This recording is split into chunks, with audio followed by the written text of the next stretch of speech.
हल्ली 4-5 दिवस दुपार झाली की आमच्याकडे पावसासारखं वातावरण होतंय। आता पण पाठीमागून ढग यायला लागलेत आणि तुम्हाला कदाचित माहीत असेल की गावाला पावसाचा एक जरी थेंब पडला की लगेच लाईट जाते। म्हणून मम्मी आता मला हाक मारून बोलवते आणि बोलली की काय करायला घेतलेस ते लगेच करून टाक लाईट जायच्या आधी। तर चला तुम्हाला दाखवते।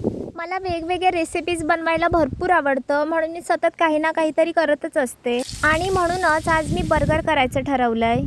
तर त्यासाठी मी कढईमध्ये थोडंसं तेल आणि 1 चमचा बटर टाकून घेतलंय आणि आता त्यामध्ये एक छोटा चिरलेला कांदा, अर्धा चमचा हळद आणि 1 चमचा तिखट टाकून घेतलंय आणि आता हे व्यवस्थित शिजलं की यामध्ये 4 उकडून स्मॅश केलेले बटाटे आणि थोडेसे उकडलेले हिरवे वाटाणे टाकून घेतलेत आणि नंतर यामध्ये चवीनुसार मीठ, थोडीशी कोथिंबीर आणि भिजत घातलेले पोहे घालून घ्यायचे, म्हणजे पॅटी करताना तुटत नाही। आता मी या तयार मिश्रणाची एक एक करून पॅटी तयार करून घेतली आणि त्याला थोडा उशीर फ्रीजमध्ये सेट व्हायला ठेवलं।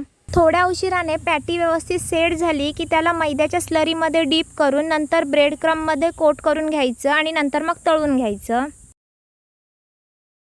आता मी यावर मोझरेला चीज घालून घेते, कारण माझ्याकडे आता चीज स्लाइस नाही आहे आणि आता हे जे बर्गर बन आहे ते काल रात्रीच मी तयार करून ठेवले होते। तर आता मी यांना मध्ये कापून तव्यावर व्यवस्थित शेकवून घेते। बर्गर जवळपास पूर्ण तयारच झालेला। त्यानंतर मी फ्रीजमध्ये बघितलं तर टोमॅटोज नव्हता, म्हणून मी पटकन जाऊन माझ्या किचन गार्डनमधून चेरी टोमॅटो तोडून आणले। तोपर्यंत बाहेर ढग येऊन हलका हलका पाऊस पण पडायला लागला होता। तर अशी होती आमची आजची थोडीफार जुगाडू बर्गर पार्टी। तुम्हाला कशी वाटली मला कमेंट करून नक्की सांगा।